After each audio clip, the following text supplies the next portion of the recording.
दूसरे ओडीआई के लिए गंभीर की प्लेइंग 11 सामने आई।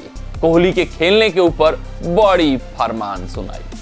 अगर हम बात करें इंडिया वर्सेस इंग्लैंड के खिलाफ चल रहे 3 मैचों की ओडीआई श्रृंखला की, तो भारतीय टीम ने पहला मुकाबला जोरदार अंदाज में, शानदार तरीके से और तूफानी अंदाज में अपने नाम किया था। तूफानी अंदाज में इस वजह से क्योंकि जो घटनाक्रम घटा पहले ओडीआई मुकाबले में, वो घटनाक्रम चैंपियंस ट्रॉफी के दृष्टिकोण से बहुत अहम था, बहुत महत्वपूर्ण और बहुत आवश्यक था।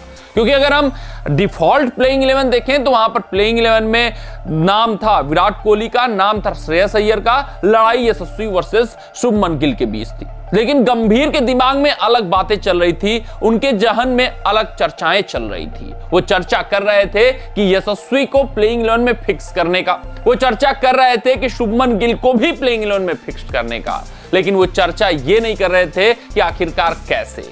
तो कैसे ऐसे हुआ कि विराट कोहली को चोट लगी, विराट कोहली बाहर गए और ऑटोमेटिक जो गंभीर वाली प्लेइंग 11 थी वो सबके सामने आई और दूध का दूध पानी का पानी भी हो गया। यानी कि जो गंभीर टेस्ट करना चाहते थे कि शुभमन गिल, यशस्वी जायसवाल, श्रेयस अय्यर, इन तीनों में से कौन भारतीय टीम की प्लेइंग 11 में 2 खिलाड़ी होना चाहिए, वो टेस्ट पहले मुकाबले में हो चुका है।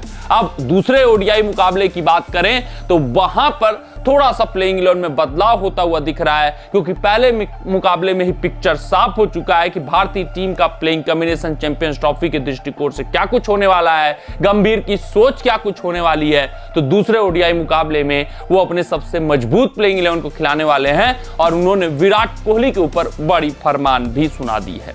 तो बात करते हैं दूसरे ओडीआई मुकाबले की प्लेइंग 11 की। तो इस मुकाबले में आपको बतौर ओपनर बल्लेबाज बदलाव दिखेगा।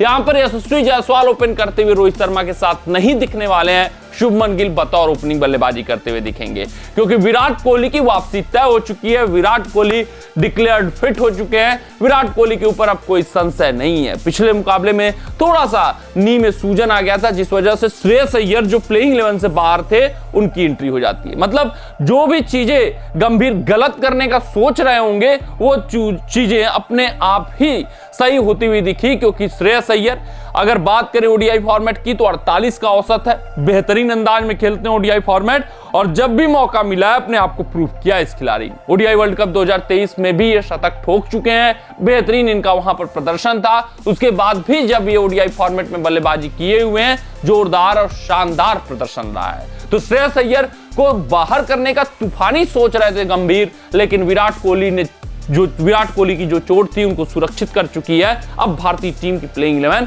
ऐसा कुछ होने वाली है जहां यशस्वी नहीं दिखने वाले हैं। यशस्वी जिनको पहले ओडीआई मुकाबले में मौका मिला था, कंपटीशन इतना टफ है कि आपको एक ही मुकाबले में साबित करना है। तो शुभमन गिल अपने आप को साबित करते हुए दिखे, श्रेयस अय्यर अपने आप को साबित करते हुए दिखे, लेकिन यशस्वी विफल रहे। हालांकि एक मुकाबले की बुनियाद पर कुछ कहा नहीं जा सकता, लेकिन जब कंपटीशन टफ हो तो फिर आप कुछ कर भी नहीं सकते, ना बतौर कुछ कोच कर सकते हैं, ना बतौर कप्तान कर सकते हैं। जिस वजह से ये दुर्भाग्यपूर्ण है यशस्वी जायसवाल के लिए कि वो ओडीआई टीम की प्लेइंग 11 में जगह नहीं बना पा रहे हैं, लेकिन किया क्या जा सकता है। शुभमन गिल 90+ की पारी खेले, फिर उसके बाद अगर हम बात करें तो श्रेयस अय्यर ने लगभग 50 ठोका, 59 रनों की पारी खेली।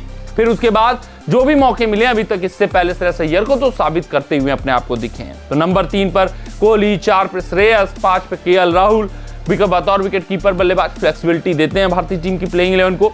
फिर आगे चले तो हार्दिक पांड्या 6 पे, 7 पे अक्षर पटेल, 8 पे रविंद्र जडेजा। ये जो जोड़ी है अक्षर पटेल और रविंद्र जडेजा की, इसने भारतीय टीम के बैटिंग डेप्थ को बढ़ाया है, भारतीय टीम के स्पिन गेंदबाजी में क्वालिटी लाया है। और अक्षर पटेल ये इतने खास खिलाड़ी अब बन चुके हैं कि इनका कभी भी लेफ्ट राइट कॉम्बिनेशन बनाने के लिए प्रमोशन ऊपर किया जा सकता है। गंभीर की सोच यहां पर भी दिखाई देती है कि वो 3-3 स्पिनरों के साथ अपोजिशन के साथ अटैक करना चाहते हैं। वो 3-3 स्पिनरों के साथ अपोजिशन की कमजोरी का फायदा उठाना चाहते हैं। हमने T20 श्रृंखलाओं में देखा था, अब ओडीआई में भी वही फार्मूला लागू होता हुआ दिख रहा है। कुलदीप यादव 9 पे, 10 पे मोहम्मद शमी, 11 पे हर्षित राणा। दुर्भाग्यपूर्ण है कि हर्षदीप सिंह जगह नहीं बना पा रहे हैं, लेकिन अब किया भी क्या जा सकता है। हर्षित राणा ने प्रभावित किया था, तो हर्षित राणा जगह रिटेन करते हुए दिख रहे हैं। मोहम्मद शमी को चैंपियंस ट्रॉफी तक मौका मिलना ही मिलना है। कुलदीप यादव, रविंद्र जडेजा और अक्षर पटेल के रूप में 3 तिकड़ी स्पिन गेंदबाजी की भी हमारे पास मौजूद है। 6th बॉलिंग ऑप्शन में हार्दिक पांड्या मौजूद है। श्रेयस अय्यर अपना आम रोल कर सकते हैं। भारतीय टीम की दूसरे ओडीआई के लिए प्लेइंग 11 है, जहां पर यशस्वी बाहर बैठ रहे हैं, तो वहीं विराट कोहली की एंट्री तय मानी जा चुकी है। मिलते हैं आपसे अगले रिपोर्ट में। कमेंट सेक्शन में कमेंट करके बताइएगा कि ये प्लेइंग 11 आपको कैसी लगी। तब तक आप अपना ध्यान दें, सुरक्षित रहें, स्वस्थ रहें, मस्त रहें। जय हिंद, जय भारत।